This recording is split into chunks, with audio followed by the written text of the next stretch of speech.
За сайн байцгаана уу? Бүгдээрэнд нь энэ өдрийн мэндийг хүргэе. Хэсгийн 1 хичээлийн цуврал хичээлийн маань 2 дугаар хичээл эхлэхэд бэлэн болоод байна. За энэ мөнхөө цуврал хичээл маань 15 хичээлтэй. За 2 дахь хичээл маань өнөөдөр орж байна. За өнөөдрийн хичээлийн сэдэв гэх юм бол Wajia-Oliven намайг Ливен гэж хэлдэг. За тэгэхээр бид нөр өнөөдөр хүний нэрийг одоо чамайг хэн гэж дууддаг вэ? Намайг тэр гэж дууддаг. Миний нэр тэрэ гэж хэлж сурах нэ. За хичээлийн эхлэхийн өмнө бүгдээрээ үтсэн ханзаараа чийж бичиг авдаг байгаа тийм үү? За бүгдээрээ чийж бичгийн дэвтрээ эсвэл ямар нэгэн цаас гаргаж ирээд чийж бичгээ эзгээ. За монголоор эцнийг нь ханзаар бичнэ, дуудлагаа бичнэ. За мөн хөгөө бичнэ тийм үү? Ханз байгааг нь дуудлагын бичнэ, монголоор утгын бичнэ.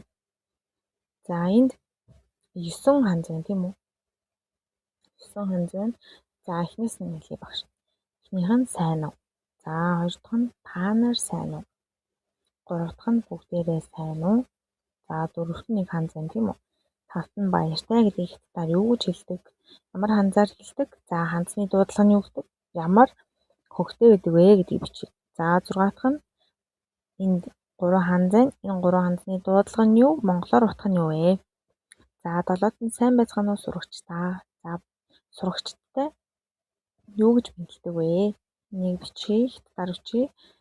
За баярлалаа гэдгийг ханзын бичиж, дуудлагын бичиж, хөгийг бичиж. За 9-т нь баярлалаа гэж хэлсний хариуд зүгээр дээ гэж хэлнэ тийм үү? За энэ бүгдийг бичлэгээ зогсоож гаад өөрөөсөө цээж бичиг аваарай.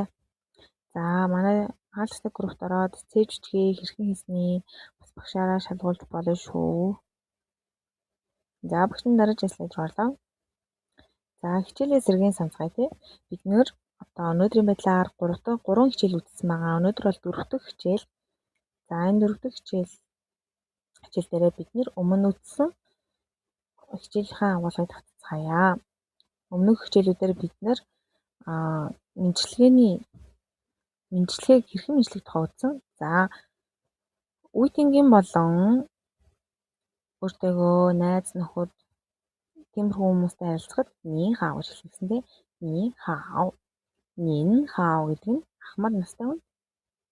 Үнтэй мэдлэг. Сайн байна уу? Та хэм бол нин хаа. За лао ши хаа. Лао ши хаа гэдэг нь юу гэсэн утгатай вэ? Лао ши хаа. За лао ши хаа гэдэг нь сайн байна. Багшаа сайн байна уу гэсэн үг тийм. За同学们好. 同学们好гэдэг нь юу гэсэн утгатай вэ?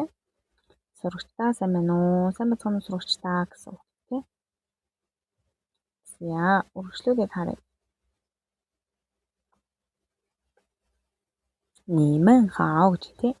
你们好гэдэг нь бүгдээрээ сайн уу? Та нар сайн уу гэсэн. 大家好гэх юм бол бүгдээрээ сайн уу гэсэн. За дараах мэдлэгийг үзсэн бахны. 谢谢гэдэг маань юу гэсэн утгатай вэ? 谢谢. За 谢谢гэдэг маань баярлалаа гэсэн үг тийм. 不客气. 不客气гэдэг маань баярлалаа гэж хэлсний хариуд зүгээр дээ гэдэг хариулт тийм үү. За бүгдээрээ 3 бүлэг авайг анхаарч уншнаа гэж хичээл болгон дээр үзсэн тийм үү. За өнөөдөр бас дахиад унших, дуудах, тасгал хийя. За энэ жи гэдгийг тагнааны бүлгэр хэсэгт хэлээнэ. Тэгээд наасан байдалтайгаар жи гэж хэлнэ тийм үү. За энэ эдгээр энэ баганд байгаа, эхний баганд байгаа ханзнууд болохоор дандаа жи гүйвлэгч аваатай өгнөд ахны. За бүгдээрээ уншицгаая.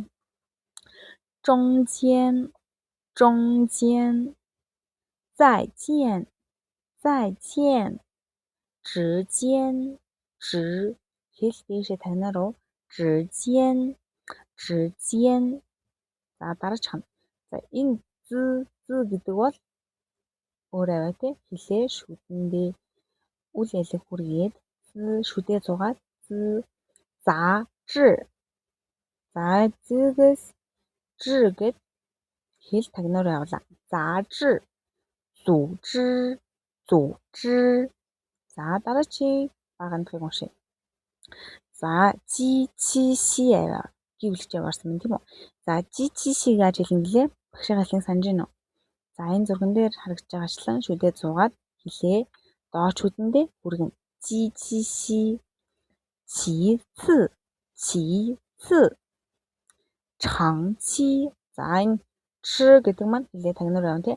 Чангчи чангчи чонцин чонцин ца窗户ца窗户查词典查词典.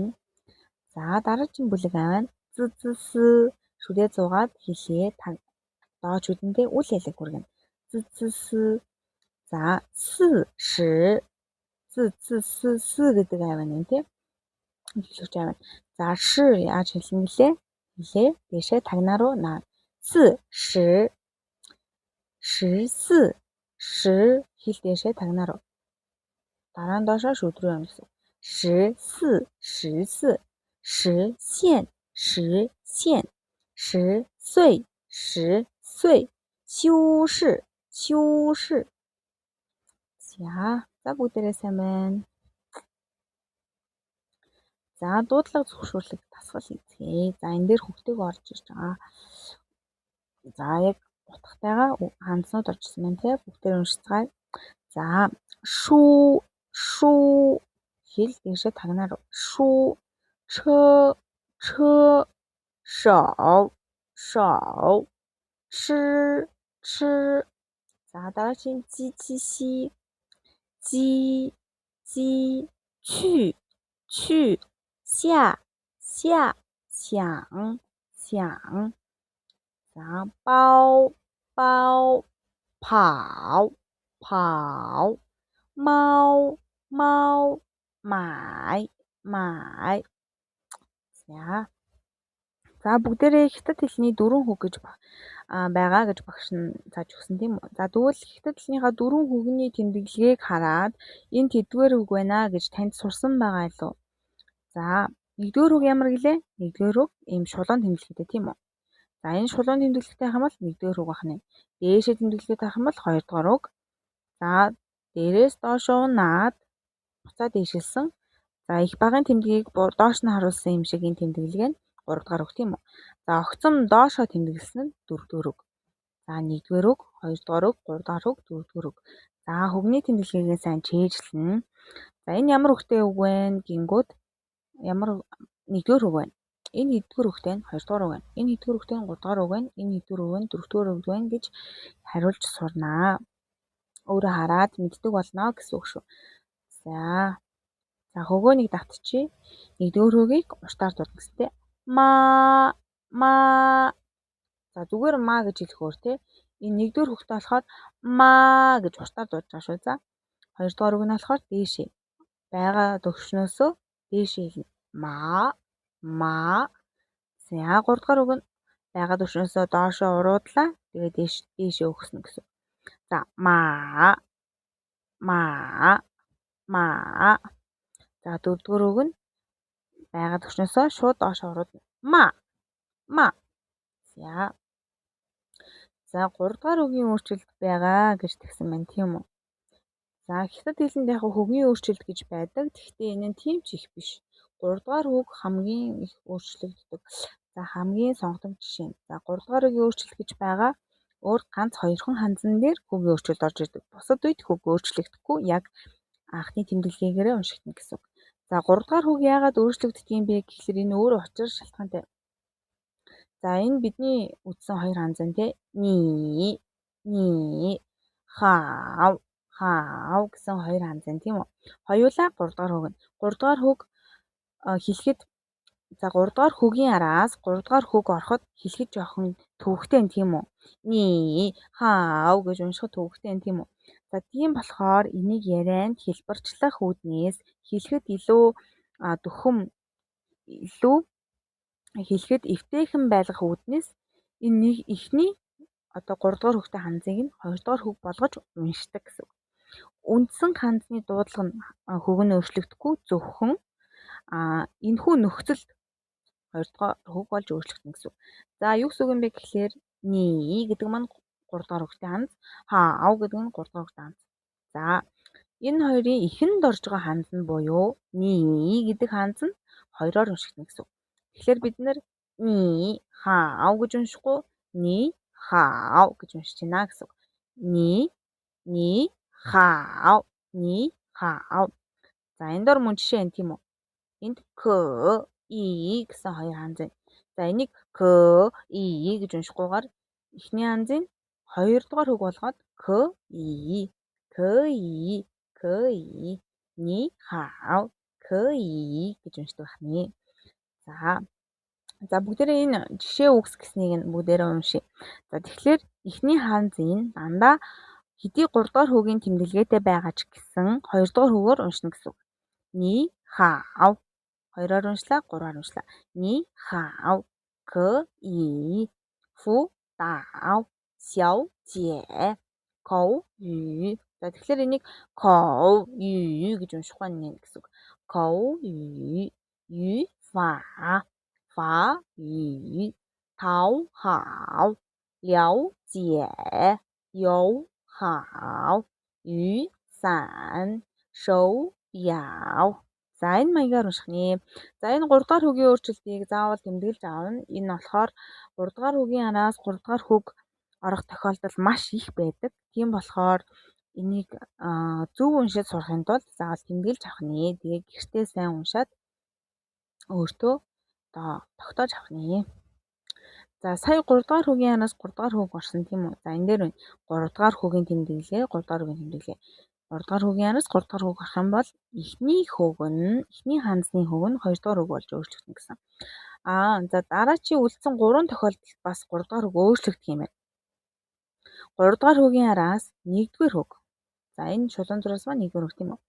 3 дугаар хүүгийн араас 1-р хүүг, 2 дугаар хүүг, 4-р хүүг орсон тохиолдолд 3 дугаар хүүг маань за энэ ингээд зураад дараачийн тал хэсгийг тасархай шугамар зурсан байна тийм үү?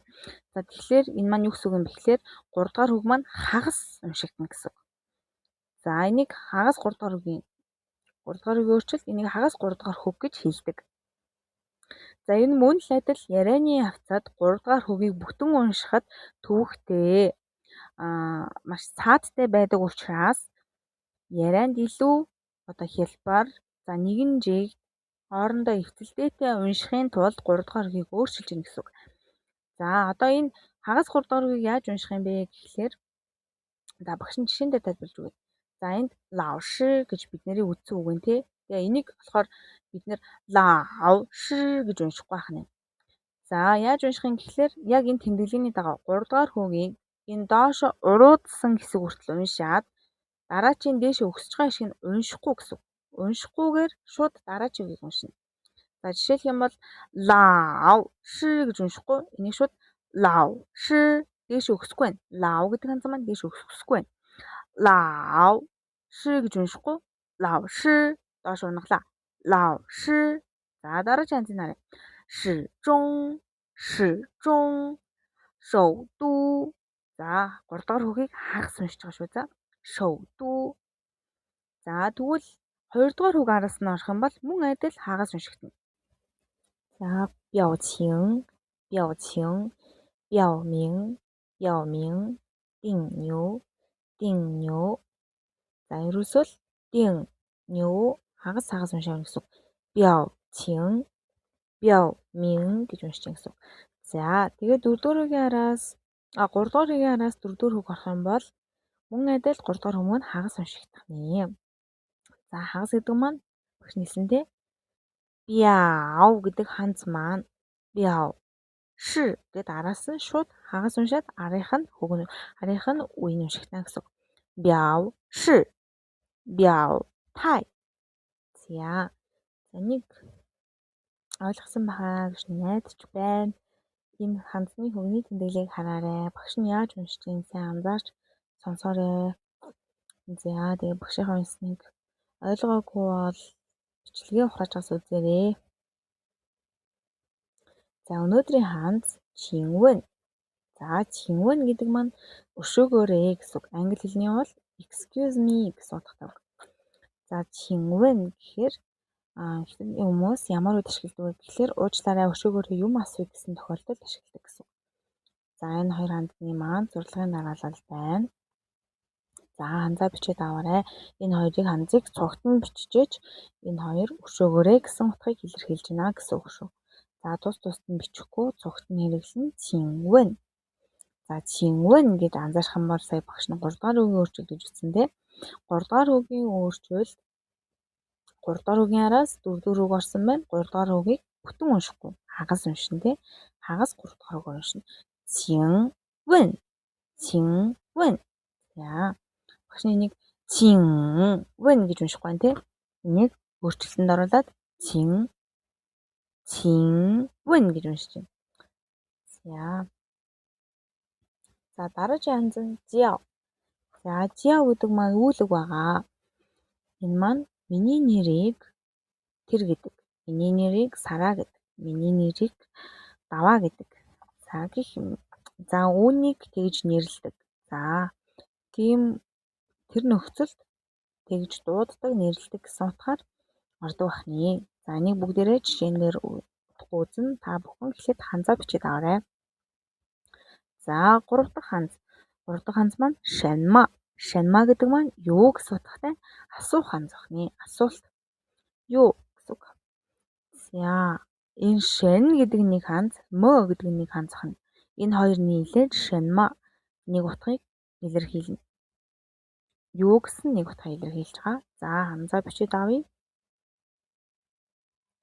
За өнөөдрийн хичээлийн 4 дахь ханз минз. За минз гэдэг маань нэр гэсэн утгатай. Яа тэгээд мин гэдэг нь 2 дугаар үг, з гэдэг нь хөнгөө гахны. За тэгээд мин гэдгийг ингэж очих нь, з гэдгийг ингэж очих нь. Ханзаа зурлагынхаа дарааллын дагуу зөв бичиж аавна тий. За өнөөдрийн хичээлийн сүүлийн ханз ва. За их хэрэгтэй ханз энэ тий. Би гэсэн утгатай ханз. 와 гэдэг нь би 3 дугаар үг. 와 би. За энэ ханз маань 1 2 3 4 5 6 7 зурлагтай байна.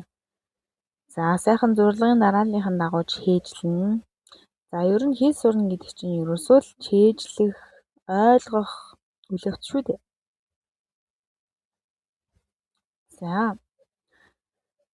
За бүгдээрээ ямар ханз үзэж вэ? Нэгэргээд нэг санчээ тий. 칭wen гэдэг ханз үзсэн. Өшөөгөөрэй. За жиа гэдэг үйл үг үзсэн байна. Дуудах, нэрлэх. шанма гэдэг асуух ханз үзсэн байна. Юу? минз нэр гэсэн ханз үзсэн байна. ва гэдэг би гэсэн ханз үзсэн байна. За тэгвэл бүгдээрээ өгүүлбэр бүтээе. За өгүүлбэр яаж бүтээх юм бэ? Гэх юм бол таталны өгүүлбэрийн бүтц нь SVO буюу за монголоор хэлэх юм бол эзэн бие үйл үг тусгатгун гэсэн дараалалаар ордог гэсэн үг. За энэ бол монгол хэлний өгүүлбэрийн бүтцээс ялгаатай шүү. Энэ бол англи хэлний өгүүлбэрийн бүтцтэй адилхан. Үндсэн өгүүлбэрийн бүтц нь англи хэлний өгүүлбэрийн бүтцтэй адилхан байна. За тэгвэл өгүүлбэр бүтээе. За эхлээд энэ доотлын жишээг харъя тий. За эхлээд ямар ч үйл эзэн бол хиндэ харах юм байна. 와 гэдэг нь эзэн бие. S гэх багш нь тэмдэглэсэн байна тий. S гэдэг нь subject. За 와 гэдэг нь эзэн бие. Монголоор эзэн бие. Англиар subject. За эзэн бие орлоо, үйл үг орлоо. Жиao гэдэг нь үйл үг гэж бүгдээр үзсэн тий. Дуудах, нэрлэх гэсэн үг. За намайг дууддаг, намайг нэрлэдэг. За юу гэж дууддаг? Тусагдах нь ардаа. Үйл үгийнхаа ард орчин сүнжитмаа гэдэг. За намайг сүнжитмаа гэж нэрлэдэг. Намайг сүнжитмаа гэдэг. Гэх юм бол 와 жиao сүнжитмаа гэж хэлнэ. За монгол хэлэнд хэлбэл намайг сүнжитмаа гэдэг гээд үйл үг нь хамгийн сүүлдээ орж ийн тийм үү? Харин хятад хэлэнд үйл үг нь үүлийн эзний дараа орж ийн. Хараа. Үүлийн эзэн би 와 гэдэг намайг гэдэг сүнжитмаа гэж ярьж ин гэсэн үг монголоор бол. За хятадаар болохоор 와 жиao сүнжитмаа гэж хэлнэ. За тэгвэл чамайг хэн гэдэг вэ гэсэн асуултыг яаж зохиох тухай бүгдээ харъя. За эзэн би энэ ни чи гэхээр ни үүлэг орлоо. Жиao ни жиao. За шэнма гэж үтсэн те. Шэнма гэдэг маань юу гэсэн ханз байсан? Минзэ гэдэг нь нэр. За шэнма гэдэг маань юу, ямар гэсэн утгатай. Чамайг ямар нэрээр дууддаг вэ гэсэн утга гарч ин гэсэн. Чамайг дууддаг ямар нэрээр. За багш нь өгүүлбэрийн бүтцийн дарааллын дагуу орчуулж өгч байгаа гэсэн. Чамайг дууддаг ямар нэрээр гэж хятад хүмүүс ярьдаг байна. За тэгэхээр эзэн бие орлоо, үүлэг орлоо. За тэгээд тусагдхан орж ийн. За энэ тусагдхан дээр асуулт тавигдсан байна тий. Чамайг хэн гэж дууддаг вэ? Чамайг ямар нэрээр дууддаг вэ гэхлээр ямар нэр гэдэг нэр үгийнх нь өмнө нэр гэдэг хандсны өмнө ямар гэсэн асуулт гарч иж байгаа гэсэн үг. Хариулт нь Wojia сүнжтмаа. За зөний ойлгохдохгүй бол ерөнхийдөө үүлийн эзэн хэн юм? Би юм уу, чи юм уу, та юм уу? Хамгийн ихэнд орох юм байна. Дараа нь заавалчгүй үүлэг орох юм байна л гэд ойлгочих. За. Wojia сүнжтмаа. За тэгэхээр өнөөдөр бүгдээрээ чиний нэрийг хэн гэдэг вэ? Намайг сүнжтмаа гэдгээ гэж хэлж сурлаа. За харъя. Ни жиao шэнма минзэ гэж асуух юм бол чамайг хэн гэдэг вэ гэсэн асуулт олж ийн гэсэн үг. Чамайг хэн гэдэг вэ гэх юм бол ни жиao шэнма минзэ. Ни жиao шэнма минзэ. За хариулт нь Wo jiao bat. За үйлбэрийн бүтцийг харах юм бол үүлийн эзэн жиao буюу үүлэг. Тэгээд тусагдхуун буюу нэр үг орж ийн гэсэн үг. Багш нэсэндээ үүлийн эзэн орно, араас нь заавалчгүй үүлэг орно гэж. За wo jiao bat. За тэгвэл та бүхэн өөрсдөө дэвтэр дээрээ хариулж өчээрэй. Ни jiao шэнма минзэ гэхлээр чиний нэрийг хэн гэдэг вэ гэж асууж байна тийм үү? За тэгвэл намайг марл гэдэг. Wo jiao марл. За намайг тэргэл гэдэг. Wo jiao тэргэл. За энэ мэтчлэн хариулах нь. За та бүхэн эхлээд өөрсдийнхөө нэрийг монголоор биччих. Тэгээ багш нь группт орж ирсэн хүүхдүүдийнхаа нэрийг хятадаар ханзаар галилж өгнө гэсэн үг. За харилцаа нэрийн дадлага гээ. За өнөөдрийн гэрийн даалгавар өнөөдрийн үеийн хандсуудыг дэвтэртээ 3 мөр бичээд хандны утга, хандны дуудлага. За хөгөө бүгдийг нь сайхан цогтон чийжлэх нэ. За тэгээд хэрвээ хичээлээ үзээд тэгээд дараах тусламж үйлчилгээг авах гэсэн юм бол манай группт орж хаалттай клубт орж ирээрээ. Тэгээд үнэхээр хүсэж авах сонирхож авах юм бол Instagram хуудас руу чат бичээрэй.